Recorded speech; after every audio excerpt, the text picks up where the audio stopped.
नमस्कार मंडळी, मी सुनील डिमेलो वसई. मंडळी, माझे डोळे लाल दिसत असतील आणि मी थोडा थकलेला दिसत असेल कारण गेले 3 दिवस आमच्या इकडे लाईट नाही आहे. आत्ता लाईट आली 1 तासापूर्वी आणि गेल्या जवळपास 72 तासामध्ये केवळ 40-45 मिनिटे लाईट येऊन गेली असेल. थोडासा भावनिक आहे मी कारण ह्या व्हिडिओला खूप मोठं बॅकग्राऊंड आहे. माझ्या लहानपणापासूनच बॅकग्राऊंड आहे आणि लहानपणापासून मला जी एक शंका होती ती आता खरी होताना दिसते. आणि ती शंका होती, वसईचा स्थानिक ग्रामीण रहिवासी जो आहे तो दुय्यम नागरिक आहे का, त्याला दुय्यम नागरिकाची वागणूक मिळते का, असं मला लहानपणापासून वाटायचं. आणि आता गेली काही वर्षे जे सुरू आहे त्यावर जवळपास शिक्कामोर्तब होत आहे. आणि हे का करतायत, जे कोणी करणारे आहेत, ही दुय्यम वागणूक का देत आहेत, याविषयी मी काही इकडे लिहिलेलं आहे, ते तुम्हाला सांगायचं आहे. त्या अगोदर शनिवारपासून संततधार पाऊस पडतोय. आज बुधवार आहे.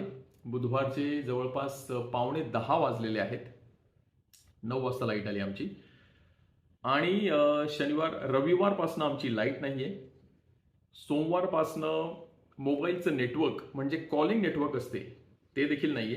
सोमवारी मी कसाबसा कामावर बसलो कारण मी लॅपटॉप चार्ज ठेवलं होतं आणि वायफाय सुरू होतं कारण इन्व्हर्टर होतं आणि ते आम्ही खूप सांभाळून वापरलं. फक्त वायफायसाठी ते वापरलं. त्यामुळे मी सोमवारी काम करू शकलो. मंगळवार बुधवार आज कसं होईल माहिती नाही. मंगळवारी मी काम करू शकलो नाही कारण लाईट नाही, वायफाय नाही, मोबाईलचं नेटवर्क नाही. कोणाला कसं सांगायचं ते देखील माहिती नाही की ऑफिसला आम्ही येऊ शकतोय की नाही ते.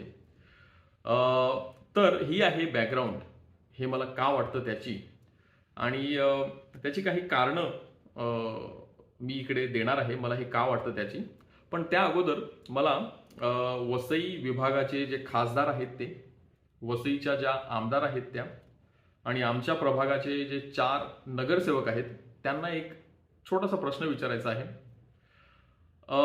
तुम्ही हे स्वीकारलं, तुम्हाला लोकांची सेवा करायची आहे असं सांगून तुम्ही निवडणुकीला उभे राहिलात आणि जिंकून आलात आमच्या मतांच्या जोरावर. तुम्हाला माहिती आहे का, तुमच्या विभागामध्ये इतकी मोठी समस्या गेले काही दिवस सुरू आहे ती. तुम्ही एकदा तरी आमच्या परिसरात आलात का? तुम्ही एकदा तरी विचारणा केली का? तुमचं कर्तृत्व काय आहे मला माहिती नाही. तुम्ही काय कामं केलेली आहेत मला माहिती नाही. तुम्ही तुमच्या पक्षाच्या जोरावर आणि कार्यकर्त्यांच्या जोरावर निवडून आलेला आहात. मुख्य म्हणजे आमच्या मतांच्या जोरावर तुम्ही निवडून आलेला आहात. आणि तुम्ही आम्हाला सांगितलं होतं की आम्ही लोकाभिमुख काम करणार, लोकांची सेवा करणार, त्यासाठी आम्ही इलेक्शनला उभे आहोत. मात्र ते होताना दिसत नाहीये. शहरी भागामध्ये मात्र तुम्ही फिराल कदाचित आणि तुमचे फोटो आणि तुमचे कार्यकर्ते बॅनरबाजी करतील, तुमचे कार्यकर्ते व्हॉट्सॲपबाजी करतील, मेसेजेस पाठवतील, अमुक केलं तमुक केलं, झाडाची फांदी कापली तरी फोटो येणार, एखादा पॅच भरला रस्त्याचा तरी फोटो येणार. मात्र गेले काही दिवस वसईतील काही भाग पूर्णतः पाण्याखाली आहेत. त्यांचा संपर्क तुटलेला आहे जगाशी. मला अक्षरशः माहिती नाहीये जगात काय चाललंय ते, कारण मोबाईलचं नेटवर्कच नाहीये, कॉलिंग नेटवर्क देखील नाहीये. त्यामुळे खूपच भावनिक होऊन हा व्हिडिओ बनवतोय मी. कदाचित मी काही जास्त बोलेन, पण काही हरकत नाही. राजकारण्यांनी काहीही बोलावं आणि सामान्य माणसाने फक्त मूग गिळून गप्प राहावं असं काही नियम नाहीये. तर रात्री इतका मला उद्वेग आला की रात्री 11 वाजता उठून मी बाहेर आलो आणि म्हटलं मी आता जातो MSEBच्या ऑफिसला आणि बघतो काय आहे.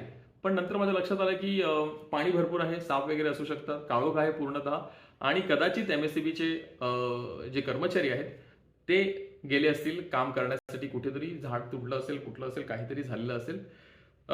त्यामुळे मी तो बेत रद्द केला. आज सकाळी मी गेलो आणि तिकडे कोणीही नव्हतं. माझी जी तक्रार होती ती लिहिली आणि थोड्या वेळाने ती लाईट देखील आली कारण ते कामावर होते कुठेतरी आणि लाईट आली देखील.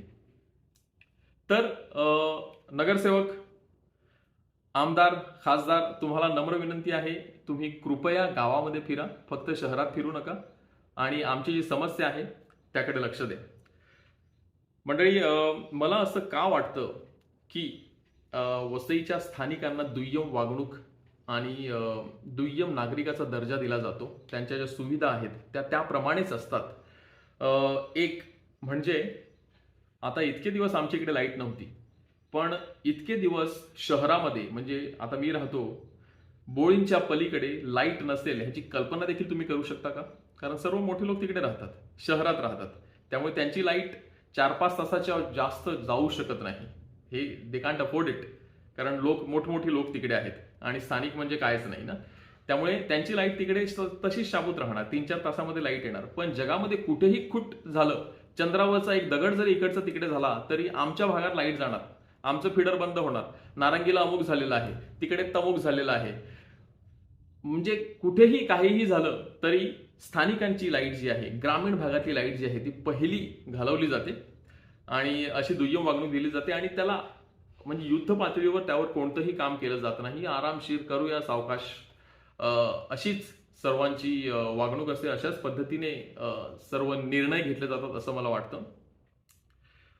मी अघळपघळ बोलतो याची मला कल्पना आहे, पण मी मुख्य मुद्द्यावर येतो. मला का असं वाटतं की स्थानिकांना दुय्यम नागरिकाची वागणूक दिली जाते. हा जो हरित पट्टा आहे, हा पूर्ण म्हणजे अर्नाळापासून तर पाचूबंदर आणि पुढे पालीपर्यंत वगैरे हा जो हरित पट्टा आहे, हा हरित पट्टा कोणाच्या तरी घशात घालायचा आहे ह्यासाठी इथल्या स्थानिकांना खूप त्रास दिला जातो असं मला वाटतं. इकडे तुम्ही राहू नका अशी परिस्थिती निर्माण केली जाते. त्यामुळे इकडचे जे यंग मंडळी आहे, तरुण मंडळी आहे, ही खूपच फ्रस्ट्रेट होते आणि त्यामुळे खूप मोठ्या प्रमाणात आमच्या इकडनं लोक परदेशी गेलेले आहेत, जात आहेत.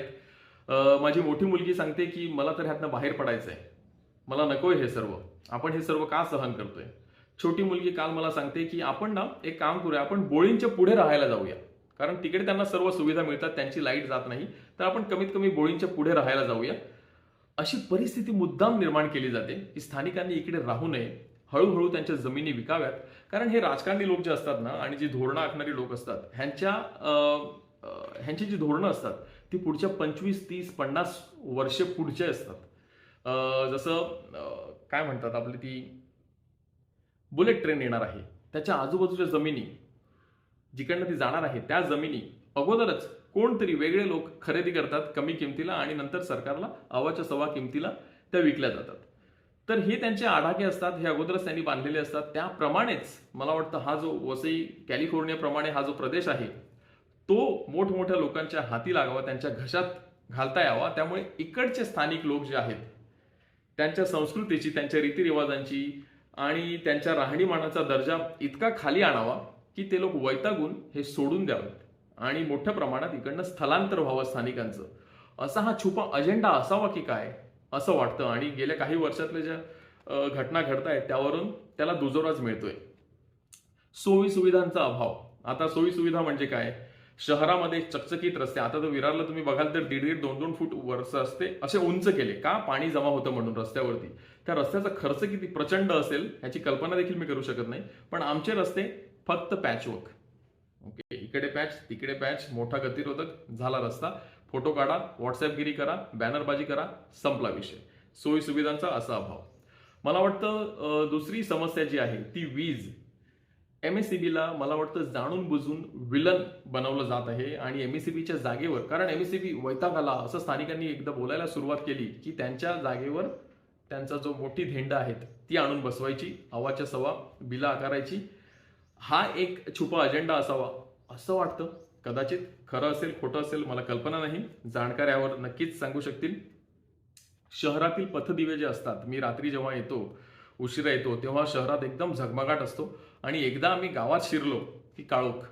पथदिवे म्हणजे 100 मीटरवरती एखादा एक पथदिवा वगैरे तुम्हाला दिसतो, चालू असला तर ठीक, नसला तर नसतोच. ते आम्ही देखील आता एक्सेप्ट केलेलं आहे असं मला वाटतं.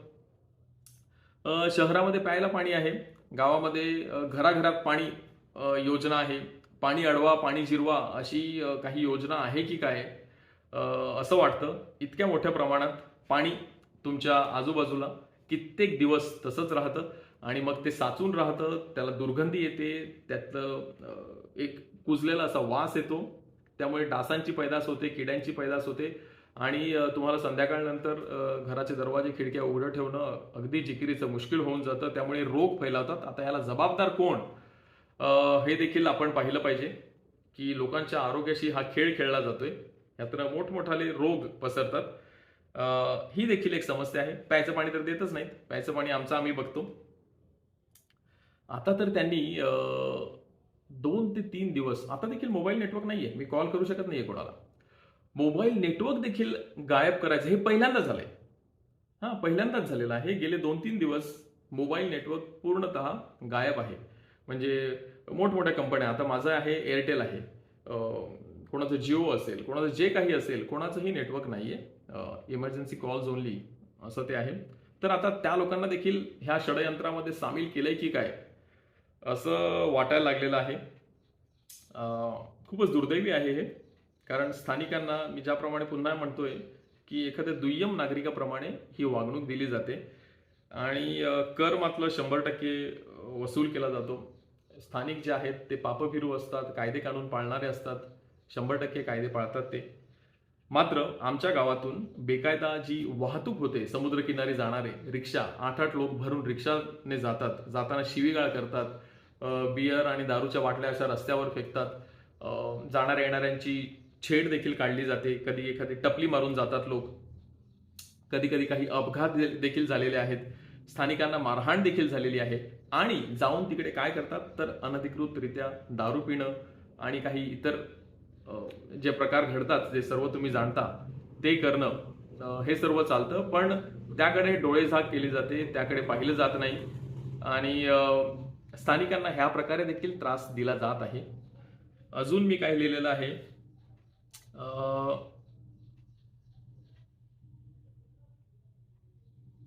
एवढंच मला सांगायचं होतं.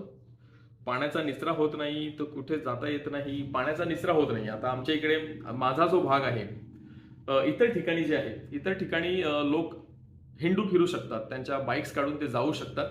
लाईट नाहीये, नेटवर्क नाहीये, ही समस्या आहे, पण ते हिंडू फिरू शकतात. मी आता माझ्या घरापासून 100-200 मीटरवरती गेलो होतो, तर तिकडे सर्व दुकानं उघडी आहेत.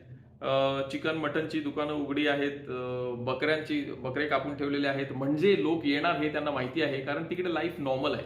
पण माझ्या गावामध्ये, ह्या परिसरामध्ये आम्ही लॉक झालेलो आहोत, स्थानबद्धतेत आहोत की काय असं वाटतं. आणि ही परिस्थिती मुद्दाम निर्माण केली जाते की काय असं वाटते. तर माझं पुन्हा एकदा, हा व्हिडिओ खूप लांबलाय, पण संपवण्या अगोदर पुन्हा एकदा आमचे नगरसेवक, 4ही नगरसेवक, तुम्ही खूपच कार्यतत्पर आहात, पण यावेळेला तुम्ही यू हॅव फेल्ड अस. आमच्या प्रिय आमदार ताई आणि आमचे खासदार, या सर्वांना नम्र विनंती आहे की कृपया तुम्ही ग्रामीण भागाकडे तितकंच लक्ष द्या जितकं तुम्ही शहरी भागाकडे देता. मला कल्पना आहे शहरी भागातनं तुम्हाला जास्त संख्येनं मतं मिळतात, त्यामुळे तुम्ही तिकडे जास्त कॉन्सन्ट्रेट असता आणि तिकडे कशा सुविधा मिळतील, तिकडे तुम्हाला कसं चमकोगिरी करता येईल छोटी मोठी कामं करून, याकडे तुमचा कटाक्ष असतो. असावा, तो राजकारणाचा एक भाग असेल. पण इकडे देखील नागरिक आहेत, इकडे देखील कर भरणारी लोक आहेत, त्यांच्याकडे लक्ष द्या. त्यांचा जीवनमान आम्हाला उंचवायचं नाहीये, पण जितकं आहे तितकं देखील कसं राहील याकडे लक्ष द्या. ही नम्र विनंती, कळकळीची विनंती. धन्यवाद.